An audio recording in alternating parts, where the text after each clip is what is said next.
বিসমিল্লাহির রহমানির রহিম। আসসালামু আলাইকুম। যারা ভুট্টা চাষ করছেন তাদের জন্য একটা গুরুত্বপূর্ণ কথা বলি। সেটা হচ্ছে দেখেন এই জমিতে প্রচণ্ড পরিমাণে খুব ভালো একটা গাছের একটা আকার দেখা যাচ্ছে।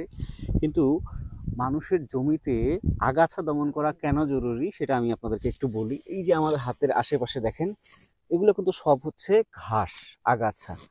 এই আগাছাগুলো আপনার জমিতে যদি থাকে তাহলে কি সমস্যাগুলো হয় আমি আপনাকে যদি একটু সংক্ষেপে বলি।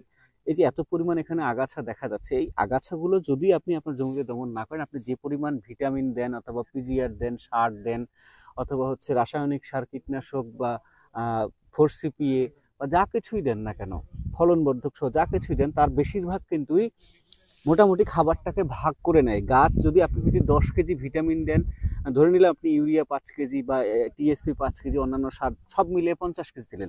50 কেজির মধ্যে 25 কেজি খাবার গ্রহণ করবে শুধুমাত্র এই গাছ, আর বাকি 25 কেজি কিন্তু আপনার এই ঘাসগুলো গ্রহণ করবে। কারণ এত পরিমাণ ঘাস এখানে, যখন আপনি এত পরিমাণ সার দেওয়ার পরেও আপনার ফলনটা পরবর্তীতে, এখন মোটামুটি এখন পর্যন্ত গাছের আকার ভালো হলেও পরবর্তীতে যখন খারাপ হবে, এটার কারণ কিন্তু একমাত্র আপনি। কারণ হচ্ছে আপনি যদি এখানে সঠিক মাত্রায় আগাছাকে দমন করতে না পারেন, সেই ক্ষেত্রে কিন্তু আপনার এই আগাছাটা আপনার সব ধরনের সার, কীটনাশক কিংবা হচ্ছে রাসায়নিক যে উপাদানগুলো রয়েছে, এগুলো কিন্তু ভাগ বসাবে। যখন ভাগ বসাবে, তার মানে হচ্ছে ওই সময়টাতে এখানে কিন্তু খুব ভালো ফলন আপনি আশা করতে পারবেন না। এর জন্য অবশ্যই আপনার জমিতে আগাছা দমন করা অত্যন্ত বেশি পরিমাণে জরুরি। এখন বিষয়টা হচ্ছে আগাছা দমন করার জন্য আপনি কি ব্যবহার করবেন।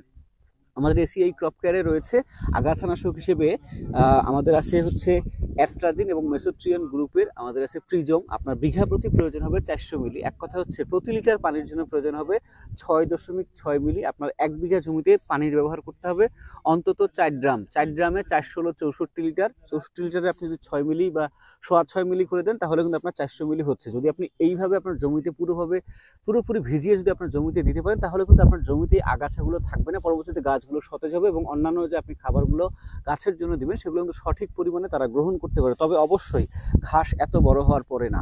যখন আপনার জমিতে মোটামুটি ভুট্টা লাগানোর বয়স 5 থেকে 7 দিন কিংবা সর্বোচ্চ 10 দিন হবে, সেই ক্ষেত্রে কিন্তু আপনি দেখবেন যে আপনার জমিতে একটা বা দুইটা, সর্বোচ্চ 3টা পাতা হয়েছে ঘাসের কিংবা আগাছার। সেই ক্ষেত্রে কিন্তু ওই সময়টাতে আপনি আপনার জমিতে ব্যবহার করবেন এসিআই ক্রপ কেয়ার আগাছানাশক প্রিজম 27.5 SC। সেটা হচ্ছে আপনার মেসোট্রিন এবং অ্যাট্রাজিন এবং মেসোট্রিয়ন গ্রুপের। এই যদি আপনি আপনার বিঘা প্রতি 33 শতকের বিঘায় যদি 400 মিলি প্রয়োগ করেন, সেই ক্ষেত্রে কিন্তু আপনার জমিতে আগাছা থাকবে না।